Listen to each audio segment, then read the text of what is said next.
The whistle of the Union Pacific train is a lonely sound. For Amelia Vance, it was the sound of defeat. She stood on the platform, her suitcase heavy with the remains of a dream that had turned to dust in the harsh Wyoming wind. Boston was thousands of miles away, but it felt like the only place left for a woman who had lost everything. Then, just as the iron wheels began to groan, a hand reached out. A voice, rough as river gravel but soft as a prayer, stopped her in her tracks. "Don't go," he said. "The Ridge isn't done with you yet." Welcome back to Rescued by the Ridge. If you find peace in stories of the Old West and the strength of the human spirit, please subscribe and join our community. Your support helps us keep these tales of redemption alive. Now, let's journey back to 1884. The air at the Echo Creek Depot smelled of coal smoke and damp pine. It was a cold morning. It was the kind of cold that seeped into your bones and made you question why anyone ever stayed out here. Amelia pulled her wool shawl tighter around her shoulders. She looked down at her hands. They were calloused now. A year ago, back in Boston, they had been soft. They were meant for delicate lace and fine silk. She had come west to open a boutique dress shop. She wanted to bring beauty to the frontier. But the frontier didn't want lace. It wanted leather. It wanted thick wool and canvas. It wanted things that could survive a mountain winter. When the bank took the keys to her small shop, she felt the last bit of her spirit break. In the West, if you couldn't be useful, you were often forgotten. The train hissed. A great cloud of white steam swallowed the platform. It looked like a ghost rising from the tracks. Amelia took a step toward the boarding stairs. She felt the eyes of the townsfolk on her. To them, she was just another Eastern lily who couldn't cut it. Another soul chewed up and spit out by the Ridge. "All aboard!" the conductor shouted. His voice echoed against the wooden slats of the station. Amelia lifted her trunk. It was much lighter than it used to be. She had sold almost everything she owned just to buy this one-way ticket back to her parents' house. She reached for the iron railing of the passenger car. Her heart felt as heavy as the locomotive's. Suddenly, a firm grip settled on her forearm. It wasn't aggressive. It was steady. It was the grip of a man who spent his days wrestling timber and taming the earth. Amelia turned, her breath catching in her throat. Standing there was Gideon Holt. He was a tall man, weathered by the sun, with eyes the color of a storm-tossed sea. He wore a heavy canvas coat and a hat pulled low over his brow. He was a man of few words.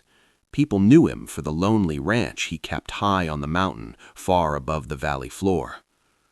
"Miss Vance," he said. His voice was steady, but she could hear a tremor of urgency.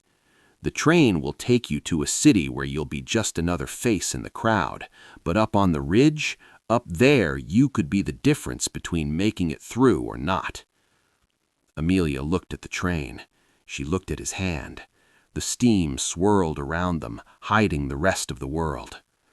"Why me, Mr. Holt? I have nothing left to give," she whispered. Gideon didn't let go. He looked toward the jagged, snow-capped peaks of the mountains. "Because the Ridge took everything from you, and I think it's time it gave something back.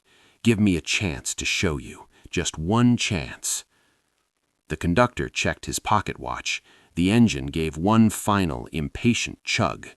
Amelia looked at the open door of the train, and then back at the mountain man.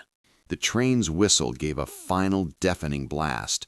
The iron wheels screeched, and the massive engine began to groan forward. A cloud of black soot drifted over them, but Amelia didn't move. She felt the vibration of the departing train in the soles of her boots. It was leaving.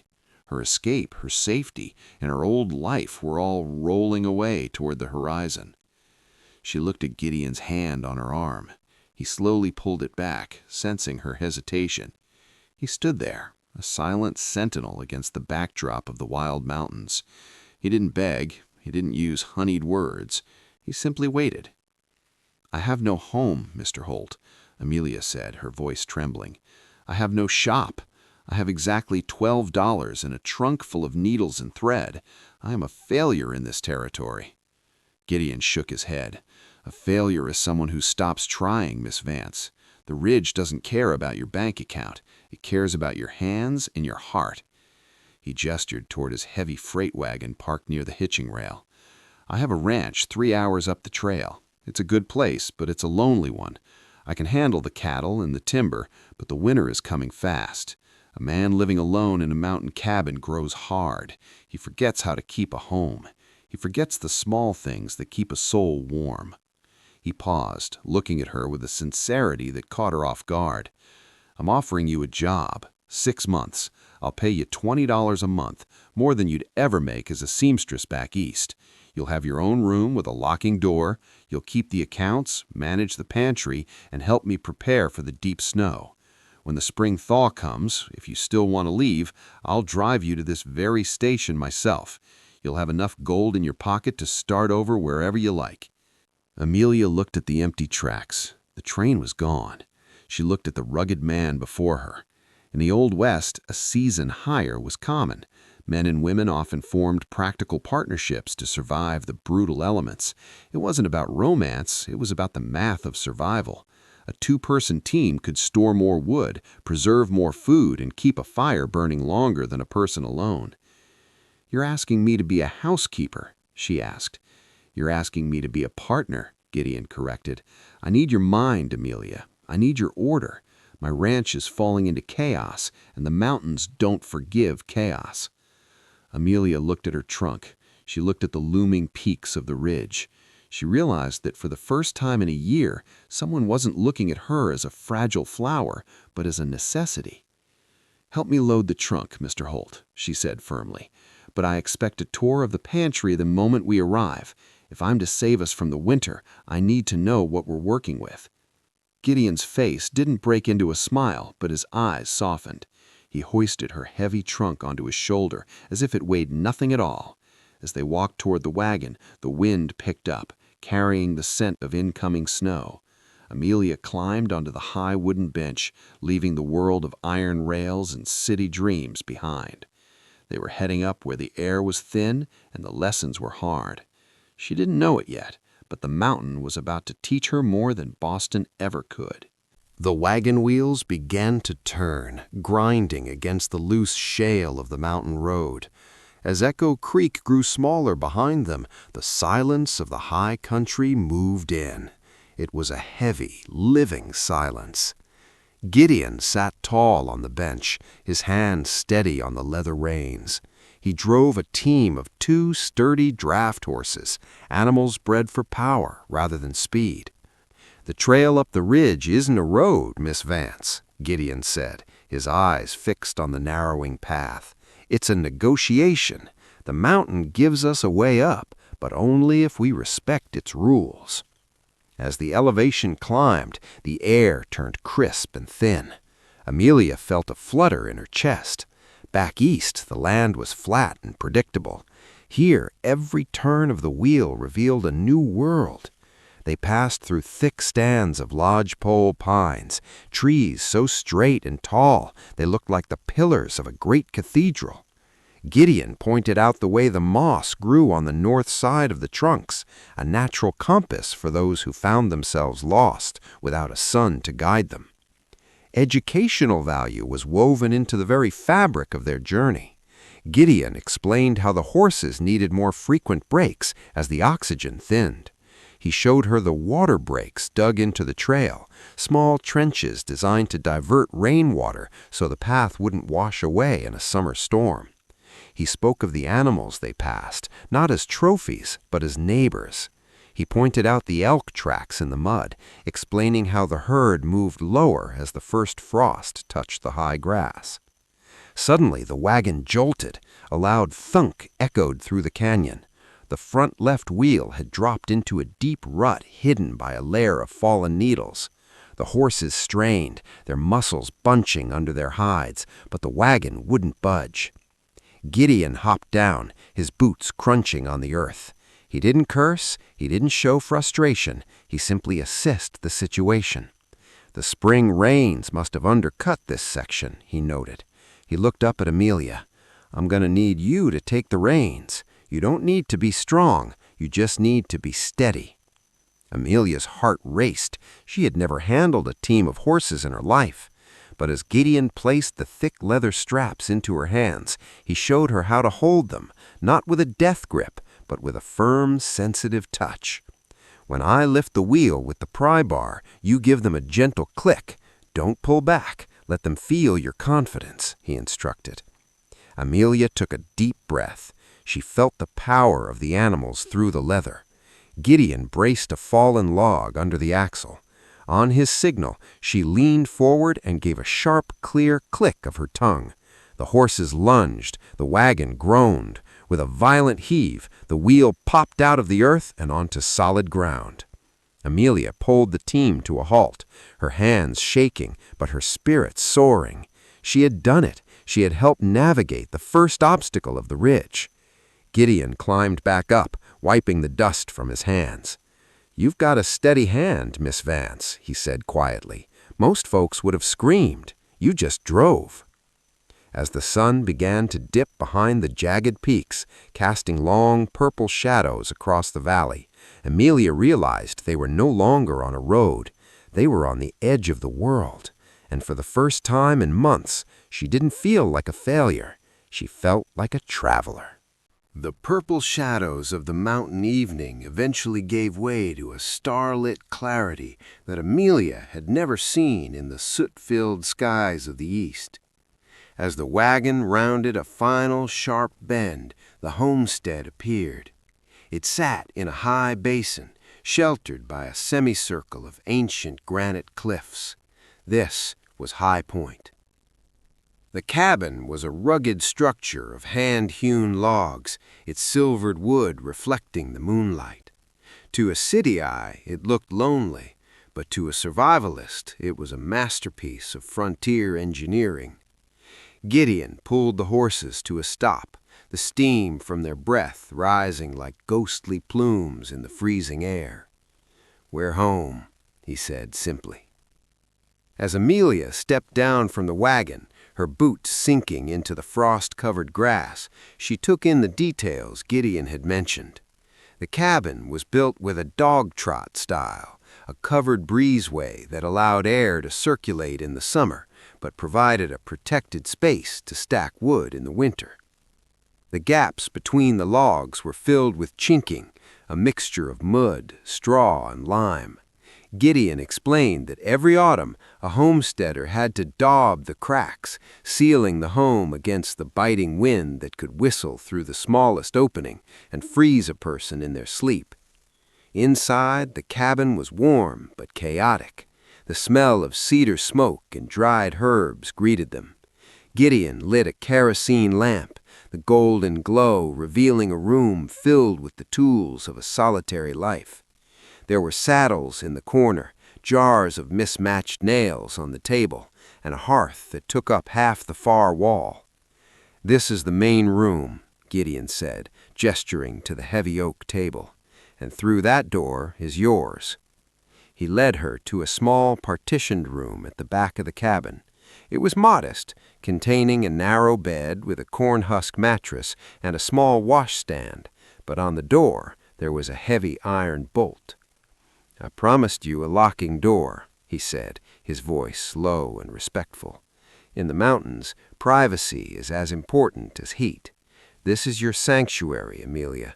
My boots don't cross that threshold." Amelia ran her hand over the rough-sawn wood of the bed frame. It was a stark contrast to the velvet drapes of her failed shop, but for the first time in a long time, she felt a sense of security. She looked at the small window. In the morning, she would see the sun rise over the ridge. "It's more than I expected, Mr. Holt," she whispered. "Don't thank me yet," Gideon replied, stepping back into the main room. "Tomorrow, the real work begins. We have exactly 14 days before the sky turns white and stays that way. If we don't organize the stores by then, the winter will be our master." He handed her a small tin of tallow and a wick, the components of a simple mountain candle. As she retired to her room, she heard him stoking the fire, the rhythmic sound of the iron poker hitting the stone hearth, a steady heartbeat in the silence. She lay down, the scent of the pine forest pressing in around her, wondering if she was truly prepared for the isolation that was about to descend. The first light of dawn didn't crawl into the basin, it exploded in a burst of gold against the granite peaks. Amelia woke to the sound of a rhythmic thwack, thwack, thwack echoing from outside. When she stepped into the main room, she found a pot of coffee bubbling on the stove and the front door wide open to the crisp morning air. Gideon was already at work. He wasn't just chopping wood, he was cording it, stacking the split logs in a tight, slanted row that would allow snow to slide off rather than soak in.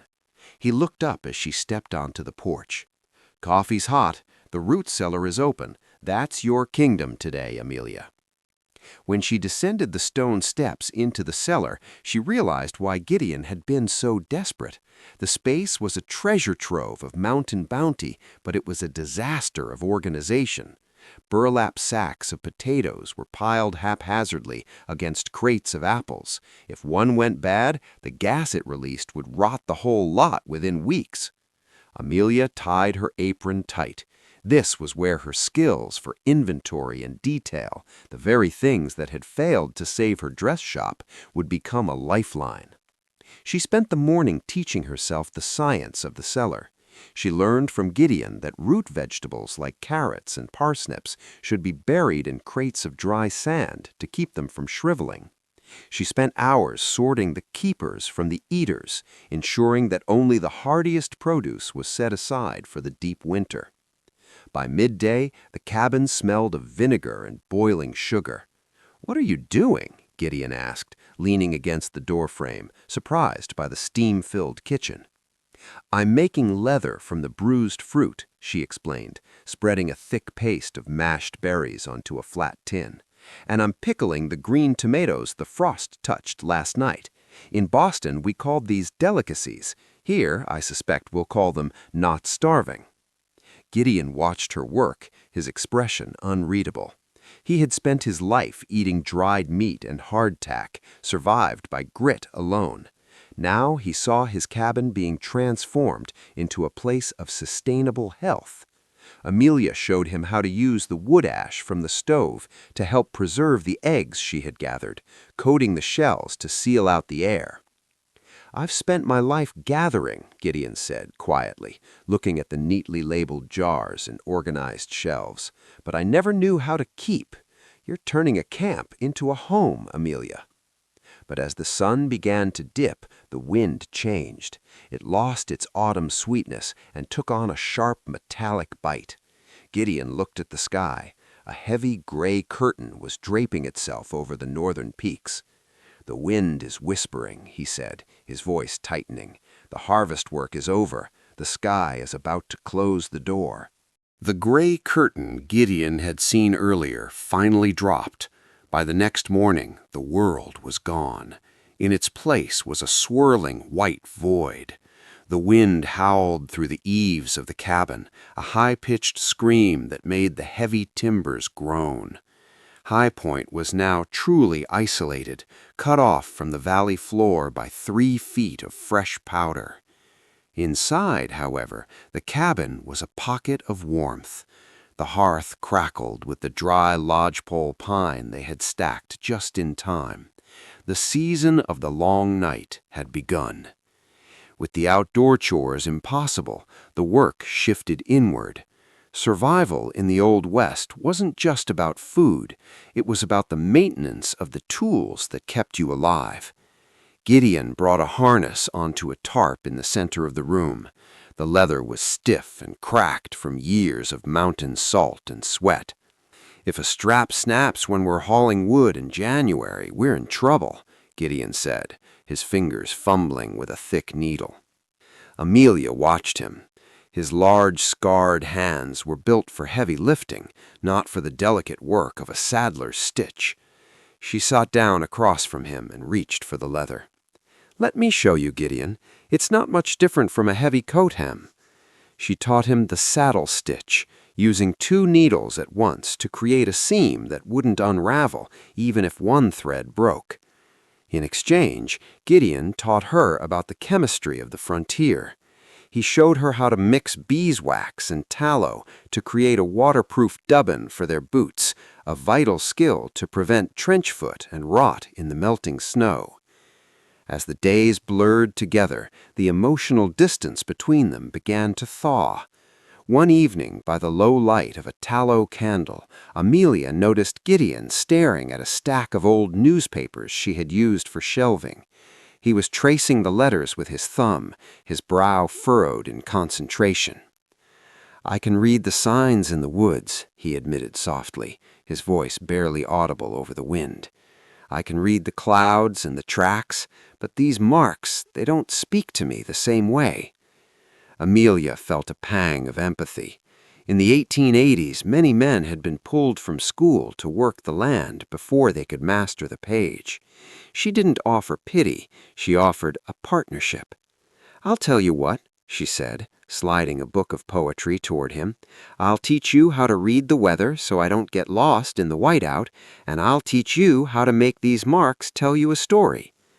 They sat together as the blizzard raged outside, the mountain man and the dressmaker, 2 people the world had called failures, finding a new kind of literacy in the heart of a storm.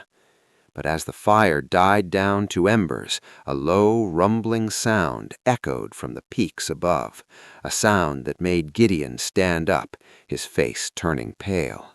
The sound was like a freight train crashing through the sky, a deep, guttural roar that vibrated in the floorboards. Gideon stood frozen for a second before rushing to the window. "A slide," he whispered. "The new snow on the north face couldn't hold. It's far enough from the cabin, but it likely took out the timber bridge over the creek." The realization of their total isolation hit Amelia like a physical blow. The bridge was their only way back to the valley. If it was gone, they were truly marooned until the spring flood subsided. The weight of the mountain seemed to press down on the roof. The next morning, the storm broke, leaving behind a world of blinding, silent white. Amelia tried to throw herself into her work, but the isolation was starting to fray her nerves. She decided to bake, a simple comfort. But the high altitude of the ridge was a cruel teacher. She didn't account for the lower boiling point or the way yeast behaved in the thin, dry air. When she pulled the tray from the oven, the bread was hard as stone, the center doughy and ruined. She stared at the wasted flour, precious, expensive flour, and burst into tears. It wasn't just about the bread. It was the dress shop in Boston. It was the unpaid debts. It was the feeling that she was a useless thing in a world of useful people. Gideon came in from the porch, shaking snow from his hat. He saw the bread, and then saw Amelia's shaking shoulders. He didn't offer a hollow, "It's okay." Instead, he sat at the table and picked up a piece of the rock-hard crust. "You know," he said, his voice low and steady, "my first year here, I tried to build a barn by myself. I didn't notch the logs right. I spent 4 months of sweat on it, and the first heavy wind blew the whole thing down like a house of cards. I sat right where you're sitting and thought about walking into the snow and never coming back." Amelia looked up, her eyes red. "What did you do?" "I ate my pride for dinner," Gideon said, breaking off a piece of the bread and dipping it into a bowl of stew to soften it. "Then I went back out and looked at the notches. I learned that in the West, you don't fail, you just get an education you didn't ask for. High-altitude baking is a science, Amelia. You need more liquid and less sugar because the air steals the moisture before the heat can set the crumb." He pushed the bowl toward her. The bread isn't a failure, it's just a first draft. We'll adjust the measurements tomorrow. You're still the best partner this mountain has ever given me." Amelia wiped her face, feeling a strange warmth that had nothing to do with the hearth. He wasn't looking for perfection, he was looking for resilience. As they ate the softened bread together, the silence of the cabin felt less like a prison and more like a fortress. The reprieve of the calm morning was short-lived. By mid-afternoon, the barometer Gideon kept by the door dropped with terrifying speed. The sky didn't turn gray, it turned a bruised, sickly purple. This was the Great North Steamer, a legendary type of blizzard where the temperature could plummet 40 degrees in a single hour. "The wind is coming back, and it's bringing the ice," Gideon said, his voice tight. He began frantic preparations, checking the window seals and hauling extra water buckets from the pump. "The barn door's latch has been sticking. If the wind catches it and rips it open, the horses will freeze or bolt into the drifts. I have to go secure it." He grabbed a coil of heavy hemp rope. "Amelia, listen to me. This is a lifeline. I'm tying one end to the porch railing and the other to my belt. If the whiteout hits, I won't be able to see my own hand in front of my face. I'll follow the rope back." He disappeared into the screaming wind. Amelia watched through the frost-rimed glass. Within minutes, the world vanished. It was a whiteout, a phenomenon where the sky and the ground merge into a single, blinding wall of snow. You lose your sense of up and down. You lose your sense of direction. 10 minutes passed, then 20. The rope tied to the porch railing began to jerk violently. Then it went slack. Amelia's heart hammered against her ribs. The rope hadn't just gone limp, it had frayed. The wind must have whipped it against the sharp edge of the stone well housing. Gideon was out there, somewhere in the void, without a guide back to the warmth. She didn't hesitate. She knew she couldn't scream. The wind would swallow her voice. She remembered what Gideon taught her about the buddy system and the dead reckoning navigation. She grabbed the spare coil of rope from the corner. She tied it to the heavy oak leg of the kitchen table, then looped it around her waist. She stepped out into the gale. The cold was a physical blow, stealing the breath from her lungs. She couldn't see the barn, but she knew the layout of the yard by heart now. She crawled on her hands and knees, keeping the rope taut behind her, feeling for the frozen ruts of the wagon path. "Get in!" she tried to shout, but the snow filled her mouth. Suddenly, her hand struck something hard and woolly. It was Gideon's coat. He was disoriented, circling just 10 feet from the porch, but unable to find the door. He was shivering violently, the first signs of stage 2 hypothermia setting in. Amelia grabbed his hand, pressing it against the rope she had brought with her. She didn't lead him with words, she led him with the line. Together, tethered to the house and to each other, they crawled back toward the sliver of yellow light escaping the cabin door. They were no longer a mountain man and a city woman. They were two souls refusing to let the ridge take them. The heavy oak door slammed shut against the gale, and for a moment, the only sound was the frantic, ragged gasping of 2 pairs of lungs. Gideon slumped against the wall, his eyelashes frosted with ice, his skin a dangerous, waxy gray. Amelia didn't waste a second. She knew that in the high country, the minutes following a freeze were the most critical. "Don't move," she commanded, her voice cracking but firm. She remembered the lessons of the frontier. You never provide direct, intense heat to a frozen limb, as it can cause the skin to blister and the heart to shock. Instead, she moved with practiced, urgent efficiency. She stripped the ice-caked coat from his shoulders and wrapped him in dry wool blankets that had been warming near the hearth.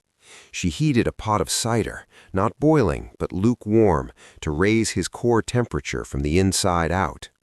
As the cover slowly returned to Gideon's face, the shivering began. It was a good sign. It meant his body was still fighting. He looked up at her, his storm-colored eyes wide with a mixture of shock and profound realization. He had lived on this mountain for a decade, always believing that his own two hands were the only things he could rely on. He had built his life on the idea that a man alone was a man protected.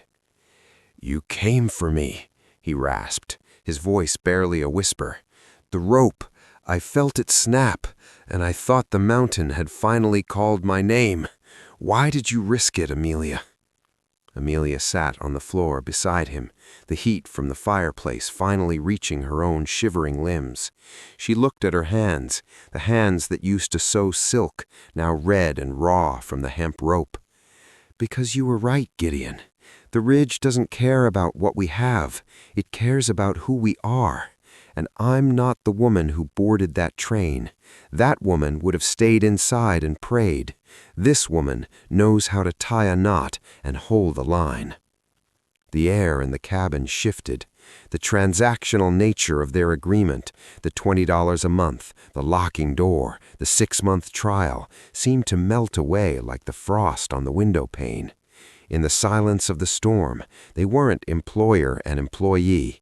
They were the only two people in the world, bound together by a choice made in a whiteout. Gideon reached out, his hand still trembling slightly, and covered hers. He didn't say thank you. In the Old West, a life saved wasn't a debt, it was a bond. "I asked you to give me a chance," he said softly. "But I think you're the one who gave me a second life." The weeks that followed the great storm were different. The sun finally returned, turning the ridge into a glittering kingdom of crystal and light. The air was still cold, but the bite was gone, replaced by the faint, sweet promise of the coming thaw. Inside the cabin, the locking door Amelia had insisted upon remained open, not because of a lack of privacy, but because the walls between them had finally crumbled. By the time the first crocuses began to peek through the receding snow, the sound of the train whistle reached them from the valley floor. The tracks were clear. The winter contract was over. Gideon spent the morning hitching the team to the wagon. He was quieter than usual. He placed a small, heavy leather pouch on the table, Amelia's full wages, to the cent. "The road to Echo Creek is open, Amelia," he said, his eyes fixed on the horizon. "I'll have you at the station by noon. You can be in Boston by the end of the week." Amelia looked at the money. She looked at the cabin, the log walls she had daubed, the pantry she had organized, and the man who had taught her that failure was just a different kind of education. She realized that the safety of the East was a cage, while the danger of the ridge was a home. "You know, Gideon," she said, picking up the pouch and handing it back to him, "I've spent my whole life trying to fit into a world of lace and tea parties, but I think I prefer the grit of the mountain." Gideon froze, his hand hovering over the reins. "What are you saying?" "I'm saying the Boston train is going to have one empty seat today," she smiled. "I used to think you rescued me from that platform because I had nowhere else to go, but I see now that you gave me a place to grow. We have a garden to plant, Mr. Holt, and I believe you still owe me a few more reading lessons." Gideon's face finally broke into a wide, rare smile, a sunrise of its own. He didn't say a word. He simply reached out and took her hand, pulling her up onto the wagon bench. They didn't head toward the station. They headed toward the high meadow where the earth was waking up. They weren't just survivors anymore. They were a family, forged in the frost and held together by the ridge. The Old West was a place of harsh endings, but for Amelia and Gideon, it was a beautiful beginning. Their story reminds us that sometimes the person who stops us in our tracks is the one who helps us find our true path. Did Amelia make the right choice by staying, or would you have taken the ticket back east? Let me know your thoughts in the comments below. I love hearing your perspective on these tales of the frontier. If this story touched your heart, please hit the like button, share it with a fellow history lover, and subscribe to Rescued by the Ridge. Check out our playlist for more stories of love and survival in the wild. Until next time, stay strong, stay hopeful, and may your own ridge lead you home.